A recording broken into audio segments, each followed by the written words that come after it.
Boa tarde, bom dia, boa noite. Eu não sei quando você vai estar vendo esse vídeo.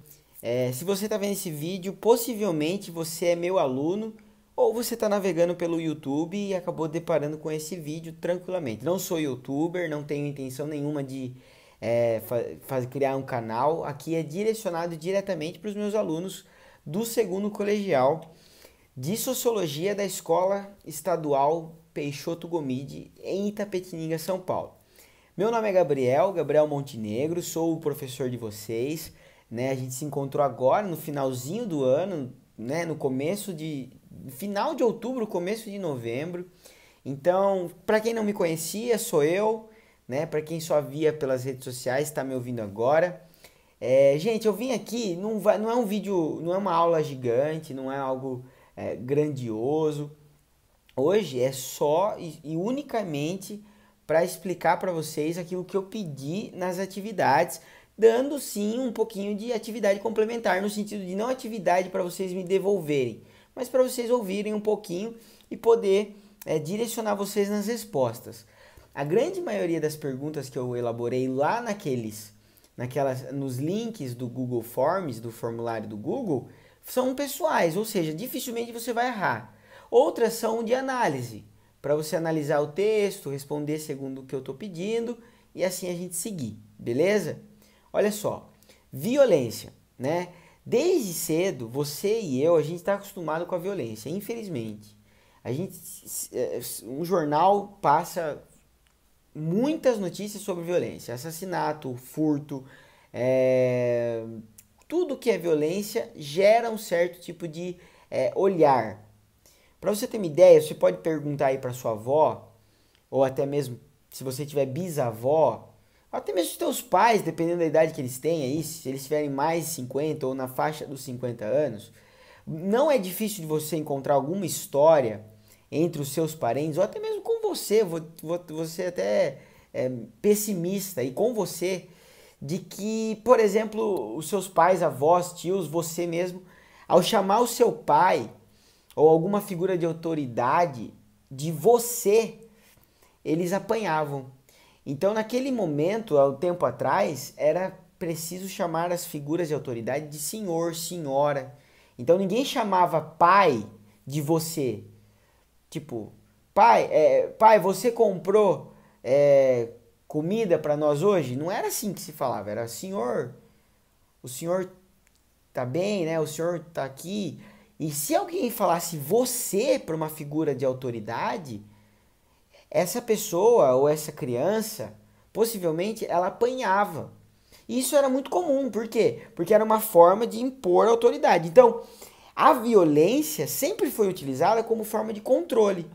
Então, a pessoa que usa da violência, ela tenta controlar o outro, com fins de educação, como era antigamente, apanhava, dava tava na boca se não falasse senhor, isso é uma criação totalmente, né, ideológica, nada a ver com uma criação de amor, respeito e carinho entre pais e filhos, ou até mesmo por questões maldosas como furto, roubo, assassinato e tantas outras questões que envolvem a violência, tá certo? Então, nós crescemos numa sociedade violenta. Nós vivemos em um mundo violento que utilizou-se de duas guerras mundiais na era moderna, claro, moderna, né? Na modernidade, para poder chegar até aqui, sem contar as outras tantas guerras. Você escuta sobre guerras em todos os cenários possíveis, nos cenários sociais, nos cenários religiosos, sempre vai haver guerras. Você vai escutar sobre guerra, você vai escutar sobre violência. Então a natureza do ser humano é violenta. Fica um tempo sem comer. Fica um tempo sem comer, com muita fome, com vontade de comer, e aí você vai a um restaurante, vai até na cantina da escola e as pessoas demoram para te atender.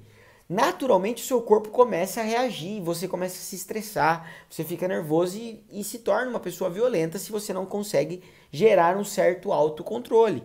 Então a violência está inserida na nossa natureza, bem como na nossa sociedade. Fica claro isso para vocês? Acho que sim, né? Não consigo ver essa devolutiva de vocês, mas é isso que eu quero trabalhar com vocês.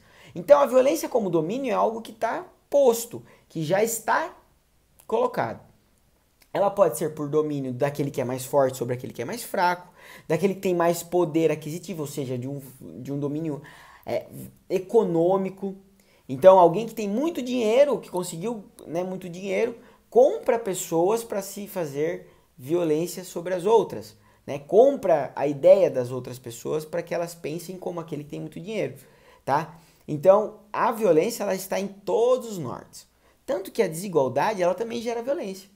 Porque veja bem, é uma construção do indivíduo. Eu não estou falando que isso justifique alguma coisa. Só estou tentando trazer o contexto para vocês entenderem. Uma pessoa muito pobre ou alguém que viveu na pobreza o tempo todo, ela não consegue compreender que existe a riqueza. Assim como o rico que viveu na riqueza o tempo todo não entende o que é a pobreza. De vez em quando você vê aí blogueiros, né, que respondem aí no Instagram da vida, YouTube mesmo, perguntas do tipo, chinelo e prego, como assim? Qual é a ligação? E ninguém entende a ligação do chinelo e do prego, sendo que viveu a vida inteira não precisando consertar o chinelo com prego.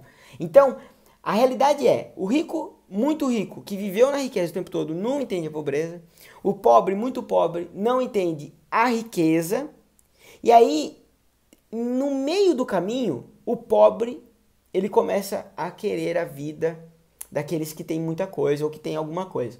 E aí ele começa, então, um processo de fugir da lei, né? De sair da lei. Eu não estou dizendo que pessoas pobres são criminosas. Isso não está sendo dito aqui. Mas há uma necessidade de entender que a desigualdade gera violência. Tá bom? Assim como o rico que olha para o pobre e não entende a pobreza dele, é violento na forma de entender esse pobre, no sentido de não, ele não consegue porque não trabalha, ele não tem porque ele não se esforça, quando na verdade essa realidade não existe. Tá bom? Então a gente tem que entender que a desigualdade, tudo aquilo que é extremo, gera uma problemática violenta. Tá? Então, a primeira atividade que eu mandei para vocês está falando para vocês sobre um pouco sobre a origem da violência. Tá? Sobre a visão do homem ser um homem histórico, e aí pela história que ele tem, pelas relações sociais que ele mantém, ele constrói violência ou não. Por exemplo, se você nasce numa casa, ou se você vivencia pais que vivem discutindo, dificilmente você vai ser alguém que não vai entender isso como uma relação que possa se repetir. É claro que se você enxergar isso como algo que não é bom, você deveria não repetir. Mas pessoas que nascem em casas e que aprenderam a vida inteira, então, a tomar um tapa na boca porque não falava senhor e tinha que ajoelhar no milho e tudo era na base da violência, vai repetir esse tipo de atitude.